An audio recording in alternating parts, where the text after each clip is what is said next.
Ogden, Utah, the weekend of April 18th to 19. Big Boy 4014 hissing on the siding. The America 250 commemorative 1776 locomotive beside it, hats, phones, and kids on shoulders.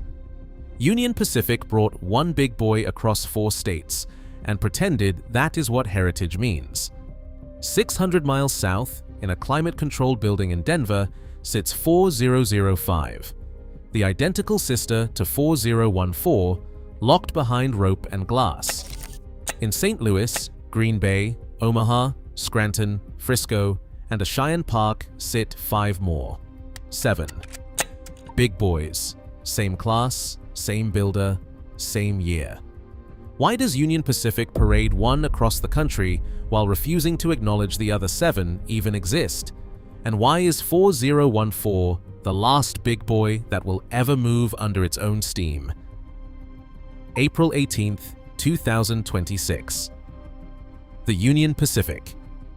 Big Boy 4014 stands at Ogden Union Station, flanked by the America 250. 1776 diesel and a lineup of banners promising a celebration of national heritage. The crowd spills out across the old platform, parents hoisting kids to see over the rails, rail fans pressed shoulder to shoulder, phones lifted for a glimpse of the famous drive wheels. Union Pacific's press team hands out commemorative hats and plastic whistles. The official program, printed in red, white, and blue, announces the Big Boy as the world's largest operating steam locomotive, a living monument to American power and progress. Local news cameras sweep the crowd, counting 12,000 visitors by the end of the weekend. Union Pacific's social feeds fill with images of 4114 glistening in the sun, steam curling from its safety valves, 1 million pounds of history in motion. The company's press release calls this the kickoff to the western leg of the America 250 tour, a rolling birthday party for the country with 4014 as the guest of honor. The message is clear: this is what railroad heritage looks like. But just beyond the parade, something is missing.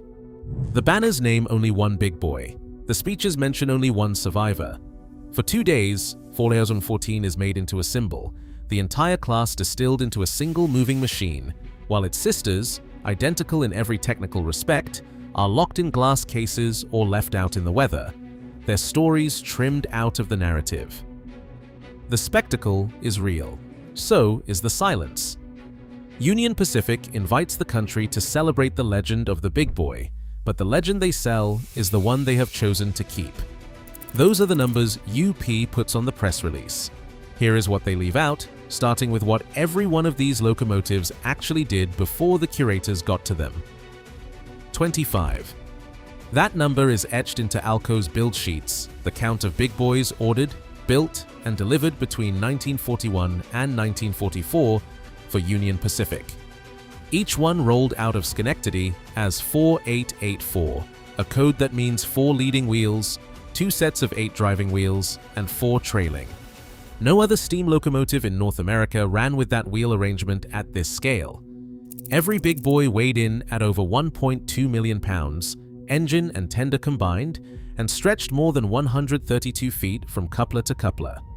17 of those giants were cut up for scrap as dieselization swept the system.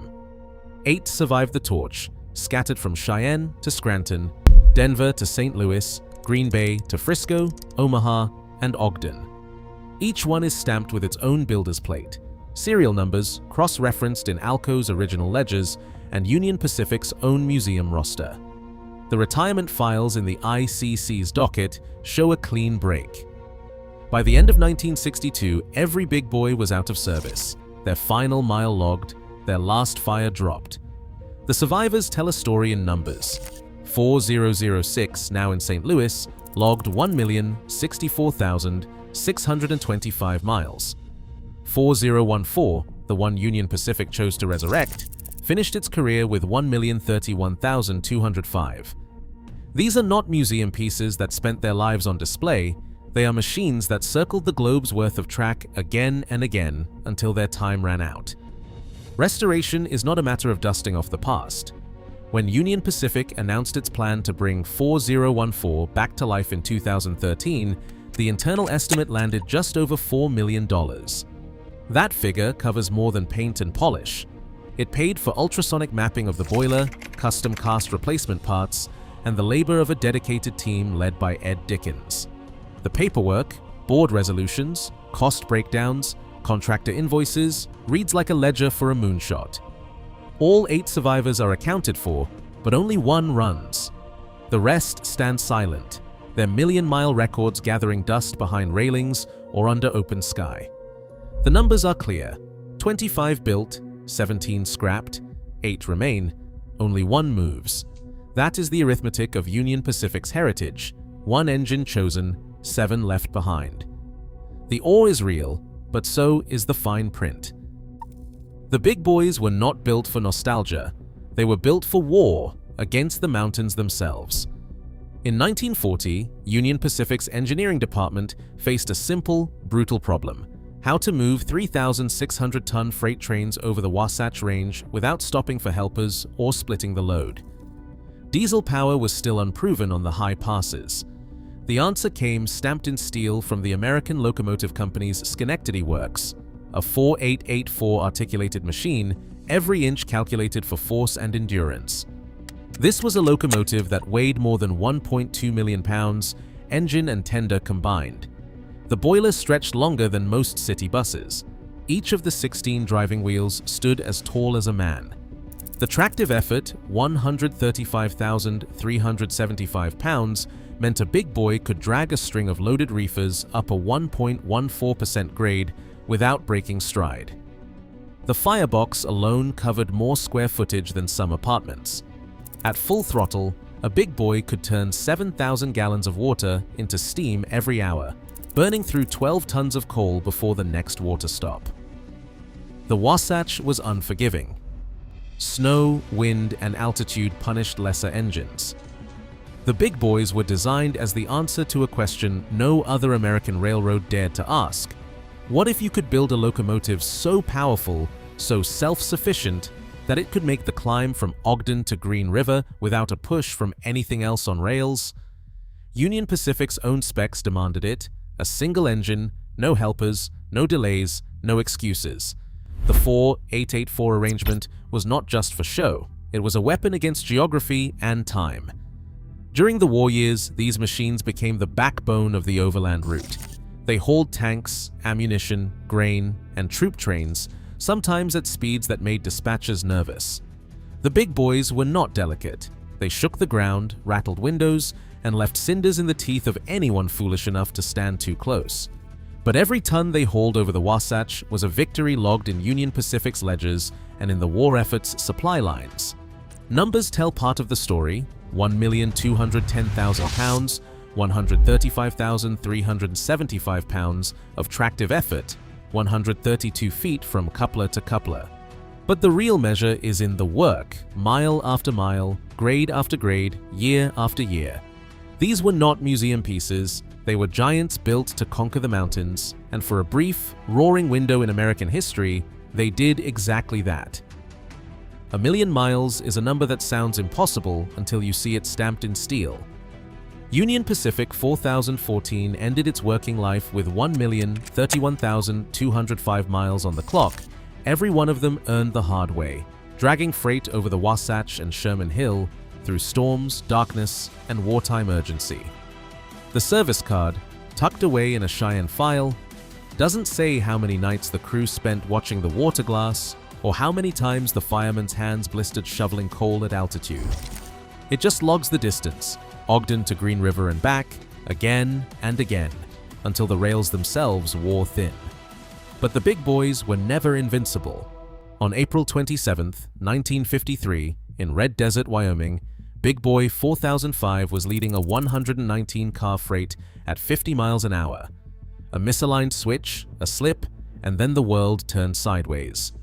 The locomotive rolled onto its left side, the tender crashed through the cab, and 18 cars piled up in the sand. The engineer, the fireman, and the head brakeman died on the spot. The Interstate Commerce Commission report spells out the sequence in cold language, but the scar remains.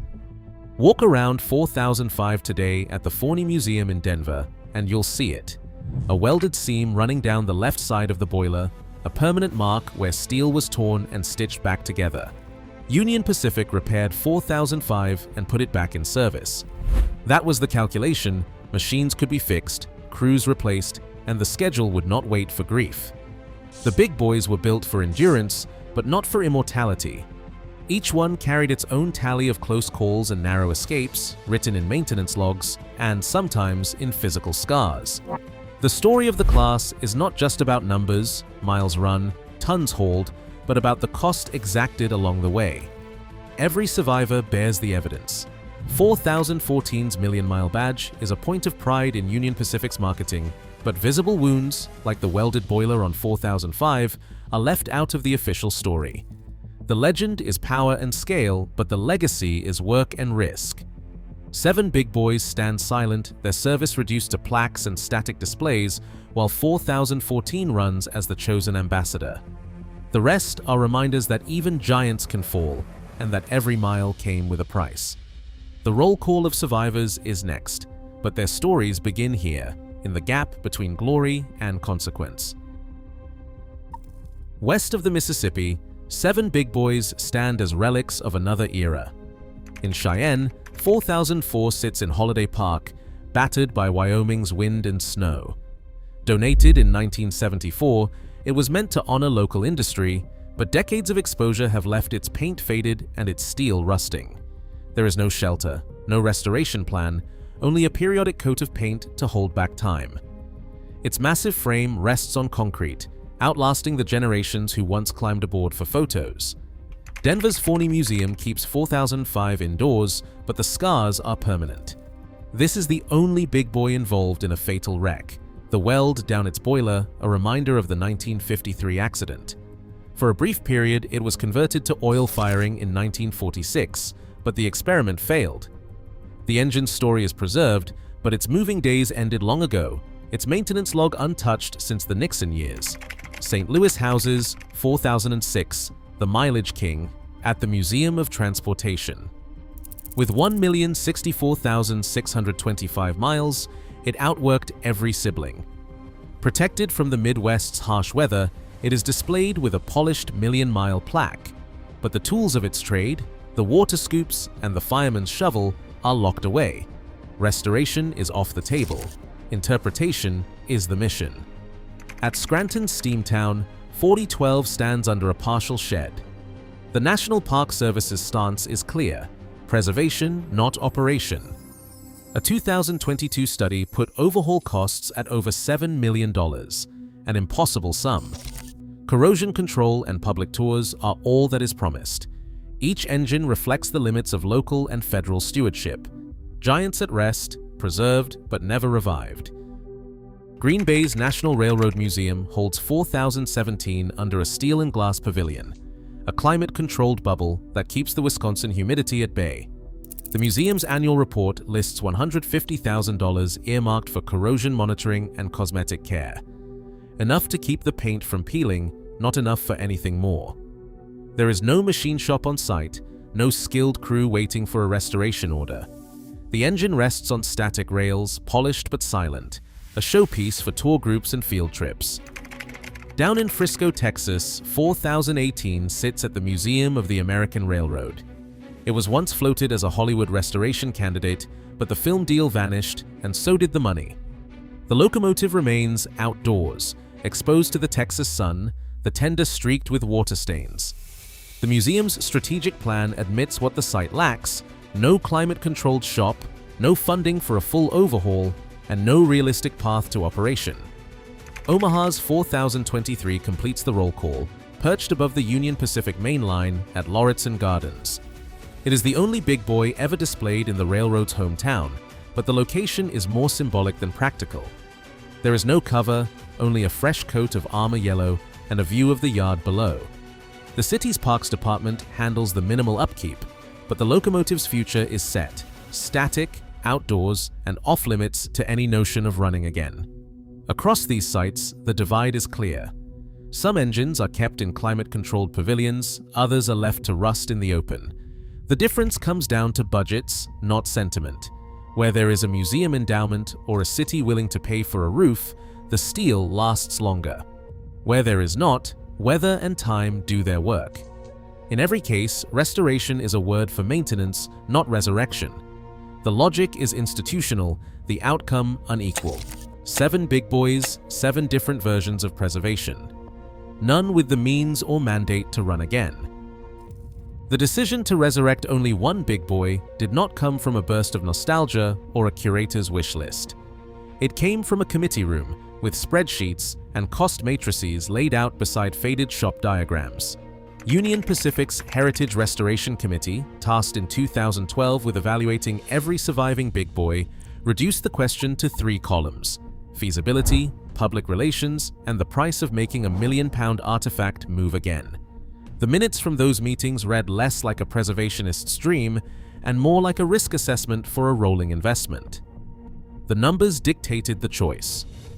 4014's boiler and tender, stored dry in Southern California, passed the first hurdle. Both could be certified for mainline service without a full structural replacement. None of the others came close. The committee's engineering review flagged frame fatigue, missing parts, and decades of weather damage on the Static 7. The price tag for a second restoration, between $6 million and $8 million, was quietly filed away. Bringing 4014 back meant more than a coat of paint. The Cheyenne shop team, led by Ed Dickens, partnered with the Strasburg Railroad in Pennsylvania to tackle the mechanical work no other facility could handle. The driving wheels, each weighing over 1 ton, were shipped cross-country for remachining. Strasburg's logs detail the process: old steel mapped by ultrasonic scan, then ground and trued to 1/100th of an inch. New parts had to be cast from scratch, front cylinder blocks, drag boxes, even obsolete tools, because nothing off the shelf would fit a machine that last ran in Eisenhower's America. Every step was documented, every dollar tracked. The restoration ledger lists ultrasonic boiler mapping, custom fabrication, and labor costs that rivaled the annual budget of some museums. This was not restoration as romance. It was industrial surgery, performed under the watchful eye of accountants and compliance officers. One locomotive, chosen by spreadsheet, rebuilt by contract, and returned to the rails as a living advertisement. The rest were left to stand silent, their million-mile stories reduced to line items in a preservation budget. Modern steam comes with a price tag written in legal contracts and compliance codes, not just nostalgia. When 4014 rolled out for its first post-restoration run, it was not even paired with its original tender. Instead, Union Pacific borrowed tender 25C311 from Challenger 3985, a swap inked in the RRHMA contract and logged in the maintenance records. The original 4014 tender did not return until 2022, after another round of restoration and paperwork. Every move is documented, every component cross-referenced. But technical compliance is not just about hardware. In 2021, 4014 became the first mainline steam locomotive in the United States to carry positive train control. The Federal Railroad Administration docket spells it out: a GE RTLS positive train control interface wired into a cab built for steam, not silicon. The system rides in a trailing diesel, a shadow presence, always there, always humming. The diesel is not just insurance, it is a requirement. Federal rules demand it for safety, and Union Pacific's own policy will not let 4014 run solo on the western leg of the Lutin Cutoff. The official stance is no public passenger excursions, freight only on that stretch, no exceptions. Access is rationed by auction and policy. In 2023, the railroad sold a cab seat for $21,000, then resold it for $9,500 after the winning bidder defaulted. The numbers are public, the tickets few. Most fans see 4014 from behind a rope or through a camera lens. The rest, those who can pay, get a brief ride, then step aside for the next high bidder. The clock is always ticking. 4014's Federal Railroad Administration. Form 4 boiler ticket, issued in 2022, allows 15 years of mainline operation before a major inspection is due in the early 2030s. The paperwork does not promise a second overhaul. There is no budget, no plan, no second big boy in the wings. When the inspection window closes, the parade ends. One locomotive, chosen by contract, runs for a finite time. The others, 7 silent, 1 running on borrowed time, stand as the true measure of what heritage means when the fine print is read aloud. Today, Union Pacific calls one running engine heritage, while 7 silent giants weather out the decades behind wrought iron and plexiglass. The publicity celebrates movement. The fine print enshrines exclusion. As long as corporate legacy means picking a single legend, the rest remain monuments to stories we are not supposed to remember. The last steam fades into spectacle, but the silence outlasts the applause. Tell me which big boy you wish you could ride.